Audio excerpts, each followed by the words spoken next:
Good morning students. Hindi Kshitij गद्यखंड में part 3 सांवले सपनों की याद का अध्ययन कर रहे थे, जिसके लेखक हैं जाबिर हुसैन। जाबिर हुसैन के बारे में आपको मैंने बताया था, वो हिंदी, अंग्रेजी और उर्दू के भाषा के अच्छे जानकार हैं। आपने पहले वीडियो में सांवले सपनों की याद के गद्यांश का व्याख्यात्मक अध्ययन किया। अब हम इसके आगे का अंश का अध्ययन करेंगे। मुझे नहीं लगता कोई इस सोए हुए पक्षी को जगाना चाहेगा। मुझे नहीं लगता, लेखक कह रहे हैं, कौन? जाबिर हुसैन, कि कोई इस सोए हुए पक्षी को जगाना चाहेगा। अब यहाँ पे पक्षी की तुलना किससे की है? सालिम अली से। सालिम अली कौन है? वैज्ञानिक हैं और प्रकृति प्रेमी के साथ साथ पक्षी प्रेमी भी हैं। तो लेखक कह रहे हैं, मुझे नहीं लगता कोई इस सोए हुए पक्षी को जगाना चाहेगा। यानी वो अपने जीवन के अंतिम पड़ाव में पहुंच गए हैं, तो अब कोई इस पक्षी को जगाना नहीं चाहेगा, क्योंकि उन्होंने वर्षों पूर्व खुद सालिम अली ने कहा था कि लोग पक्षियों को आदमी की नज़र से देखना चाहते हैं। तो मुझे नहीं लगता कोई इस सोए हुए पक्षी को जगाना चाहेगा। यानी उन्होंने अपने जीवन में पूरे जीवन भर अपना प्रगति के प्रति और पक्षियों के प्रति में अपना पूरा जीवन व्यतीत कर दिया। तो इसलिए उन्होंने संपूर्ण जीवन अपने संघर्ष करते रहे। इसलिए लेखक कह रहे हैं, मुझे नहीं लगता कि कोई इस सोए हुए पक्षी को जगाना चाहेगा। वर्षों पूर्व खुद सालिम अली ने कहा था कि लोग पक्षियों को आदमी की नज़र से देखना चाहते हैं। सालिम अली ने कहा कि लोग इतने स्वार्थी हैं कि वह क्या है, पक्षियों से प्रेम करना भी भूल गए हैं, और वह क्या है, पक्षियों से, प्रकृति से क्या होते जा रहे हैं, दूर होते जा रहे हैं। यह उनकी भूल है।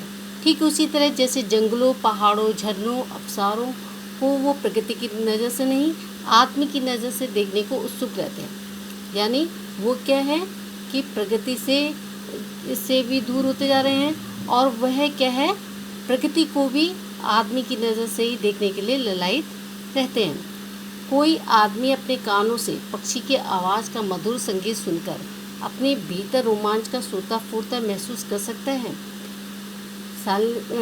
जाबिर हुसैन जो लेखक हैं, उन्होंने कहा कि आज आदमी इतना स्वार्थ हो गया है कि वो क्या है, प्रकृति और पक्षियों के बारे में उसके मन में कोई भाव ही नहीं है। तो वह भला क्या मधुर संगीत का उसके अंदर, वो अपने अंदर जो पक्षियों के और प्रकृति के प्रति प्रेम है, उसके प्रति उसके मन में वो कोई भाव महसूस नहीं कर सकता। एहसास की ऐसी ही एक ऊबड़ खाबड़ ज़मीन पर जन्मे मिथक का नाम है सालिम अली। एहसास, यदि हम जाबिर हुसैन जो लेखक हैं, उन्होंने ये विधा यानी संस्मरण, विधा कौन से प्रयोग किए है? संस्मरण, जिसमें इन्होंने अपनी यादों के आधार पर इसमें वर्णन किया है। तो संस्मरण विधा है, और इसमें उन्होंने कहा है कि एहसास की ऐसी ही ऊबड़ खाबड़ ज़मीन पर जन्मे। यानी ऊबड़ खाबड़ में उनकी ज़िंदगी में कई उतार चढ़ाव आए, उन्होंने कई अपने जीवन में संघर्ष किया। जन्मे मिथक का नाम, मिथक के यानी हम वास्तविक चीज़ है, लेकिन हम उसको प्रमाणित नहीं कर पाते। तो ऐसे ही व्यक्ति का नाम है सालिम अली, जिन्होंने अपना पूरा जीवन क्या है, प्रकृति और पक्षियों के प्रति अपने प्रेम में समर्पण कर दिया अपने जीवन को। पता नहीं इतिहास में कब कृष्ण ने वृंदावन में रासलीला रची थी और 100 गोपियों को अपनी शरारतों का निशाना बनाया था। यहाँ पे लेखक ने वृंदावन के कृष्ण, हिंदुओं के जो देवता हैं, कौन है? कृष्ण हैं। और कृष्ण के आप कई पर्यायवाची हो सकते हैं, हरि, श्याम, मधुसूदन। तो क्या है, कृष्ण वृंदावन में ऐसा लग रहा है कि रासलीला, गोपियों के साथ रासलीला रचा रहे हों। कब माखन भरे भांडे फोड़े फोड़े थे।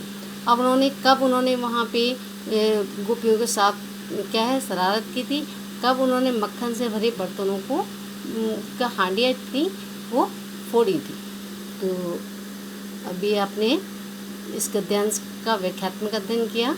इसी के आधार पर आप प्रश्नों के उत्तर दीजिए।